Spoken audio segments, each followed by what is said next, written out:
Hey guys, welcome back to my new video. Hope you guys absolutely fine. आज से करीबन 1 साल पहले मैंने एक वीडियो अपलोड किया था यूट्यूब पे कि मैं विप्रो छोड़ दिया हूं। मैंने वो वीडियो बनाया था, उससे कुछ जो मेरे ऑडियंस है मुझे डीएम करते हैं, वो पूछते हैं कि इतनी बड़ी ऑर्गेनाइजेशन थी, आपने विप्रो क्यों छोड़ा। और लोग ये भी पूछते हैं मुझसे कि क्या मैं उनको विप्रो में रिफर कर सकता हूँ कि नहीं, और अभी आप कौन से ऑर्गेनाइजेशन में काम कर रहे हो, ये भी पूछते हैं। मैंने एक और वीडियो अपलोड किया था नियामों का, उस वीडियो से भी कुछ ऑडियंस कनेक्ट हुए हैं मेरे साथ। वो भी पूछते हैं कि अभी आप कौन से कंपनी में काम कर रहे हो। ऐसे वैसे कुछ लोगों के सवाल रहते हैं। तो कुछ लोगों के ही हैं, जैसे कि 4-5 लोग हैं, और कुछ लोग आते हैं वीडियो देख के तो वो डायरेक्ट डीएम करते हैं और पूछते हैं कि आप अभी भी इस कंपनी में हो क्या, या फिर अभी किस कंपनी में हो। तो उसी के रिगार्डिंग है ये वीडियो। आपने टाइटल और थंबनेल देखा होगा तो आपको मालूम चल गया होगा कि अभी मैं कौन सी कंपनी में काम कर रहा हूँ। मैं बताता हूँ कब ज्वाइन किया, क्या था क्या नहीं था। तो पहले बात करते हैं हम स्टार्टिंग से। मैं थोड़ा शॉर्ट में अपना वर्क एक्सपीरियंस का इंट्रोडक्शन दे देता हूँ। तो मैंने ज्वाइन किया था नियामो 2021 अक्टूबर में, और फिर उसके बाद मैंने करीबन 13 मंथ्स के आसपास वहां पे काम किया। फिर उसके बाद मैं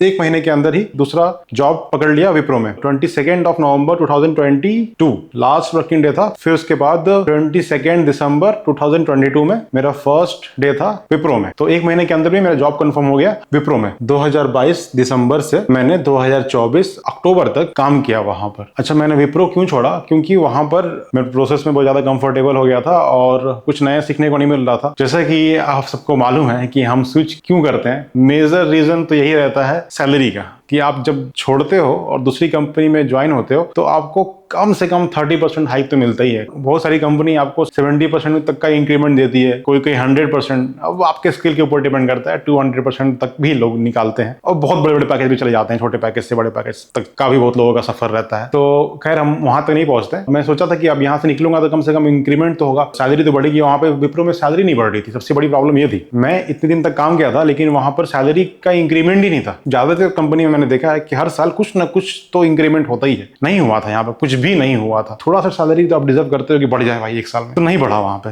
तो मैंने विप्रो को छोड़ने का प्लान बना लिया था। अब मुझे लगा था कि अभी यहाँ से बाहर निकलता हूँ और फिर उसके बाद थोड़ा सा छुट्टी पे जाता हूँ। छुट्टी पे जाऊंगा और मस्त उसके बाद आने के बाद जॉब तो मिल ही जाएगी। कॉल वगैरह आ रहे थे मुझे जॉब्स के लिए, लेकिन मैं उसको होल्ड पे रख रहा था। मैं चाह रहा था कि मैं 1 महीने की छुट्टी लेता हूँ, थोड़ा सा गाँव वगैरह घूम के आता हूँ, थोड़ा घर वगैरह जाता हूँ, घूम के आता हूँ। रिलेटिव्स की शादी होती थी, सब अटेंड वगैरह करके आता हूँ। फिर उसके बाद जॉब लग ही जाएगा। मेरा ओवर कॉन्फिडेंस था, लग ही जाएगा कहीं ना कहीं। नवंबर को मैं चला गया घर, शादी वगैरह अटेंड किया, फिर नेपाल गया, वहां से घूमते हुए मस्ती वगैरह करके मैं आता हूँ दिसंबर के मिड में। अब मैं बोलता हूँ चलो जॉब को टारगेट करते हैं, अब ले लेते हैं कोई ना कोई जॉब। तो हर जगह इंटरव्यू दे रहा था, तो हो ही नहीं रहा था कहीं यार। उनके रिक्वायरमेंट में मैं फिट नहीं बैठ रहा था। हालांकि मैं प्रिपरेशन करके दे रहा था और मैं अपने एक्सपीरियंस पे दे रहा था, तो नहीं हो पा रहा था। किसी ना किसी रीजन की वजह से मैं छट जा रहा था। अब मैं थोड़ा सा डिसअपॉइंट हो रहा था और डीमोटिवेट हो रहा था। भाई इतना एक्सपीरियंस होने के बाद भी 3-3.5 साल के आसपास का मुझे उस समय का एक्सपीरियंस हो गया था, तो नहीं हो रहा यार। अब मुझे डर लग रहा था कि मिलेगा कि नहीं मिलेगा। अब ये भी शंका आ गई थी अंदर। जब मैं छुट्टी पे गया था तो उस दौरान मैंने एक बहुत अच्छा इंटरव्यू मेरे से मिस हो गया था। मैं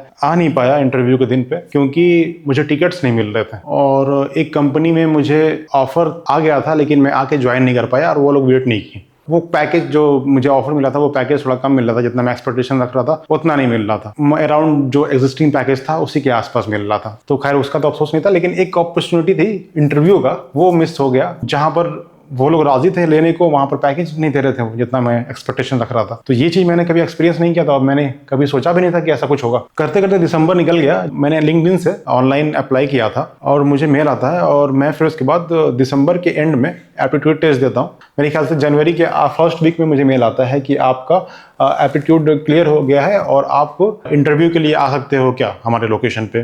और उन लोगों का वर्चुअल भी था, दोनों ऑप्शन था। तो मैं यहाँ पर हूँ तो मैंने प्रीफर किया कि जाके इंटरव्यू देते हैं, इससे ज्यादा इंप्रेशन बढ़ता है। आपके पास अगर 2 ऑप्शन है इंटरव्यू देने के लिए, अगर पॉसिबल होता है वहां पर जाके देना तो वहां पर जाके ही देना इंटरव्यू। इसमें पॉसिबिलिटी रहता है और आपको देखा जाता है कि आपने एफर्ट लगाया है ऑफिस तक आने का। एक पॉइंट हम कह सकते हैं उसका मिल जाता है आपको। इंटरव्यू शेड्यूल होता है 11 जनवरी या 12 जनवरी के आसपास, इसी तरह। तो उसी दिन सारे राउंड्स हो जाते हैं, सुबह से शाम हो गया, बहुत लंबे लंबे राउंड्स थे। तो वो इंटरव्यू हो गया और मुझे 2 दिन में ही सिलेक्शन का ईमेल आ गया था। मैंने किसी को बताया नहीं था कि जब ऑफर लेटर आ जाएगा ना, तब समझो कि भाई आप कंफर्म हो गए हो। तो वो जनवरी निकल गया पूरा, लेकिन उनका कुछ अपडेट नहीं आया ऑफर लेटर का। मैंने मेल पे भी रिप्लाई किया लेकिन कुछ रिस्पांस नहीं आ रहा था। जनवरी निकल गया, फैब निकल गया, मार्च में एक बार अपडेट आता है कि बिजनेस रिक्वायरमेंट की वजह से हम लोग अभी ज्वाइनिंग नहीं कर रहे हैं, ऐसा वैसा, और हम पोस्टपोन कर रहे हैं ज्वाइनिंग आपका अप्रैल में। तो मैं बोला कि ठीक है, अप्रैल में कुछ तो अपडेट तो आया। फिर मैं वेट कर रहा हूँ। अब मार्च के लास्ट तक कुछ नहीं आया।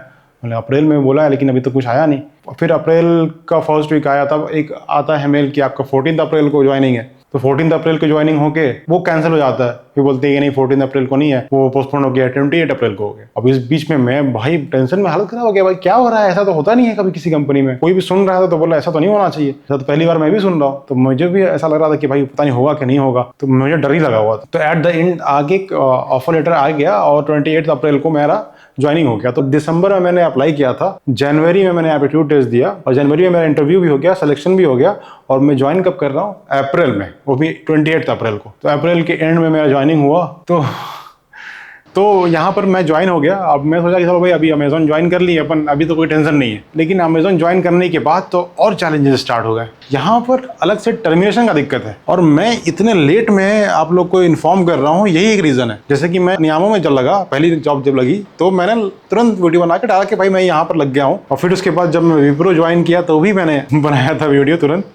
लेकिन यहाँ पर आने के बाद मैंने तुरंत वीडियो नहीं बनाया था। मैं बना ही रहा था कि भाई एक वीडियो बनाता हूँ कि अमेजोन मैंने ज्वाइन कर लिया है। तब तक मुझे मालूम चला कि भाई यहाँ पर टर्मिनेशन का दिक्कत है। ट्रेनिंग पीरियड में बहुत लोगों को निकाल देते हैं कि अगर आपका अच्छे से ट्रेनिंग नहीं हो पा रहा है और आप जो एग्जाम होते हैं वो क्वालिफाई नहीं कर पा रहे हो, उनके क्राइटेरिया में जब आप फिट नहीं हो पाते हो तो वो निकाल देते हैं। तो ऐसा था। मैं बोला कि अभी क्या, अभी तो OJT मतलब कि ऑन जॉब ट्रेनिंग खत्म होने के बाद ही अब बताऊंगा या बनाऊंगा वीडियो कि मैंने ज्वाइन कर लिया है अमेजोन। और वो 3 महीने का था कहने को, लेकिन वो एक्सटेंड होते गया, होते होते वो हो गया 5 महीने का। मैंने अप्रैल में ज्वाइन किया था और सितंबर में मेरा OJT कंप्लीट हुआ है, 4 महीना लग गया। और हाइब्रिड मेरा स्टार्ट हुआ उसके बाद ही। तो उस टाइम तक अपने को रोज जाना था ऑफिस, जब तक ट्रेनिंग खत्म ना हो जाए। और फिर उसके बाद ट्रेनिंग के बाद हाइब्रिड मोड स्टार्ट हो गया था कि 2 दिन ही जाना रहता है ऑफिस। तो हफ्ते में 2 दिन जाना रहता है और 3 दिन वर्क फ्रॉम होम रहता है। हालत खराब हो गई थी मैं 4 महीने में, और उसी में अपन कर रहे थे। फिर ट्रेनिंग कंप्लीट हुआ, थोड़ा सा राहत हुआ, लेकिन अभी भी ऑन फ्लोर आने के बाद भी रिस्क बना हुआ है। तो मेरा कितना महीना खराब हुआ, मैंने अक्टूबर में छोड़ा, अप्रैल में ज्वाइन हुआ, तो 5 से 6 महीना मेरा ऐसा खराब गया।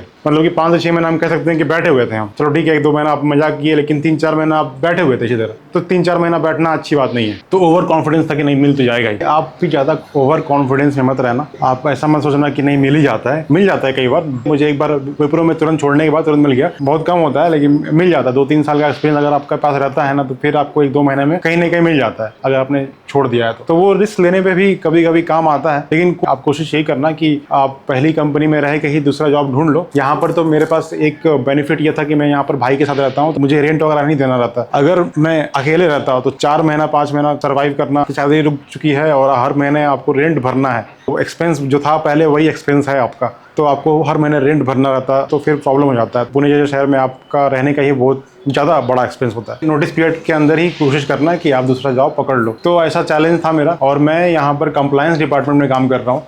तो मैं जब ज्वाइन किया है तो मैं कुछ शॉट लिया था, मैं आपके साथ शेयर करता हूँ, आप लोग देखो।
As known as Hrithik Roshan की जितनी लड़कियां हैं ना, ये सब इनको ऋतिक रोशन बोलती हैं। आई ना, मैं तो बोलता भी है।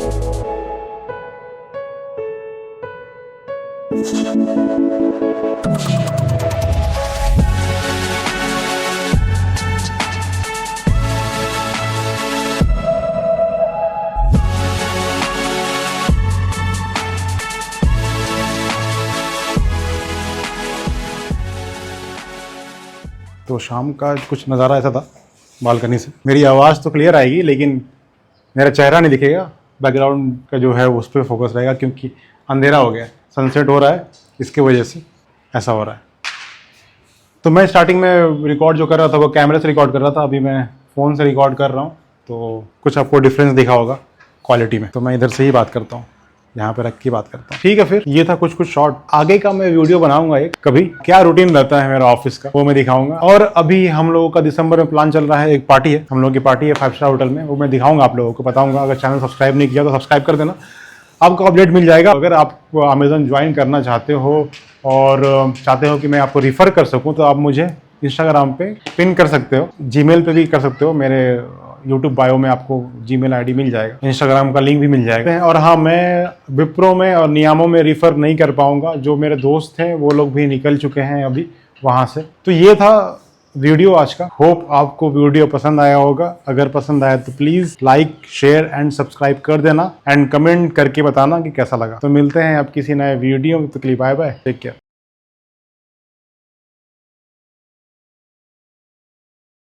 अमेज़न की तरफ से मुझे न्यू लैपटॉप मिला है, हेडसेट मिला है, माउस है, कीबोर्ड है, एडाप्टर है एंड ये वाइल्ड क्राफ्ट का बैग मिला है मुझे।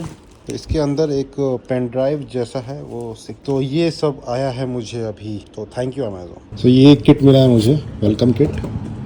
अमेज़न का टी शर्ट मिला है और ये बॉटल मिला है, ये डायरी है और ये स्टिकर मिला है। इस तरीके का वेलकम किट मिला है। वो सब के अलावा, वो सब तो काम का चीज़ था, इस तरह बस स्वागत में हम लोगों को ये इतना चीज़ मिल गया है।